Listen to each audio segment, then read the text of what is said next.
Fernandez. Thank you for all your good work. I want to start by associating myself with the comments made by Senator Warner with respect to the Washington metro system, WMATA, which, as you said, is important to the entire region. And the federal government has an important stake in the success of WMATA. We have some ongoing safety issues. Our larger long-term challenge is bringing back ridership that was lost during COVID. We've recovered much of that, but have a ways to go. So look forward to your input and ideas on that front. We also have a lot of other important Maryland transit projects that have been made possible by the bipartisan infrastructure bill, including the Southern Maryland Rapid Transit Project. And I don't want to go into all the details, but I just would ask you for a commitment that your office work with us to identify the maximum possibilities to move that project forward. Yes, Senator. FTA is working with Charles County to advance the Southern Maryland Transit Corridor project. And they are not a direct recipient yet, but the regional office has been working very closely with them to ensure that they comply with all the legal requirements. Well, thank you. Thank you for being on top of this issue. I appreciate it, and we look forward to continuing to work with you and your team. Of course, the infrastructure is an essential component, but the other essential piece that makes everything run are the workers, the transit workers. And I was very pleased that a piece of legislation that I introduced to strengthen the safety of transit workers along with passengers was passed and included as part of the infrastructure bill. And you mentioned in your testimony that transit authorities located in large urban areas must establish their safety committees comprised of both management and labor officials by the end of this month, and that all transit agencies must complete their safety plans by the end of the year. My question is, as you monitor these deadlines, are you confident that we'll be on track in terms of getting those safety committees up and running?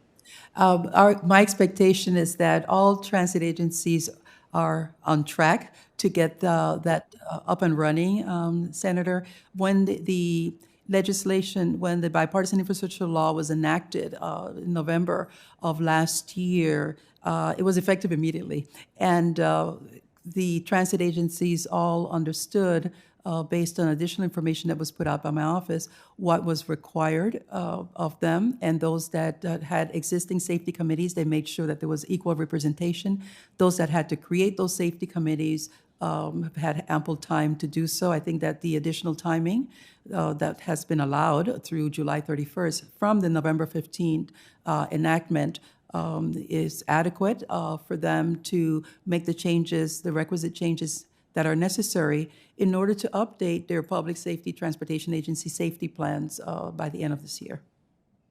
Well, thank you. And thank you for holding people's feet to the fire in terms of the deadlines. You know, when I talk to transit workers, you hear often, terrible stories about the kind of abuse that they have to take. And so some of the changes that I expect to be made, I think will go a long ways to addressing some of those issues. And that, of course, raises the larger issue of workforce. As you well know, we're experiencing, workforce demands in many different sectors. I know the transit workforce situation is no different. We did, as part of the infrastructure bill, as you know, include the efforts with respect to investment in workforce. And I know that you're focused on the Transit Workforce Center.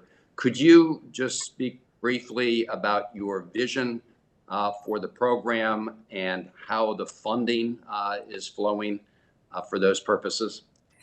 Yes, and such an excellent question, given where we are with all the demands of an increase funding, both on the construction side through the capital investment grant, and then the investment in rolling stock, upgrading and replacing rail vehicles, in addition to transitioning bus fleets. So the way that we envision this Transit Workforce Center moving forward is to be able to serve transit agencies, provide them with some very specific guidelines, provide them with training modules, and also help them make connections at the local level with community colleges so that they can create the opportunities for not only recruiting, but also training and upskilling the existing workforce to work on the new vehicles, to work on the new technology that is out there.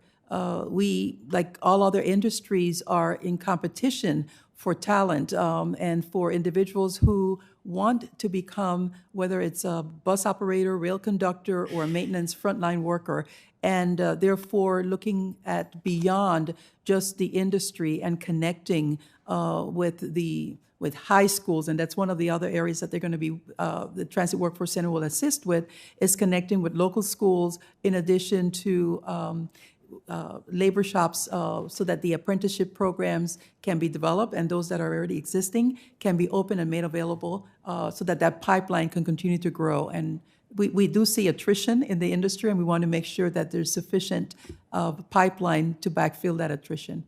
Thank you, Senator.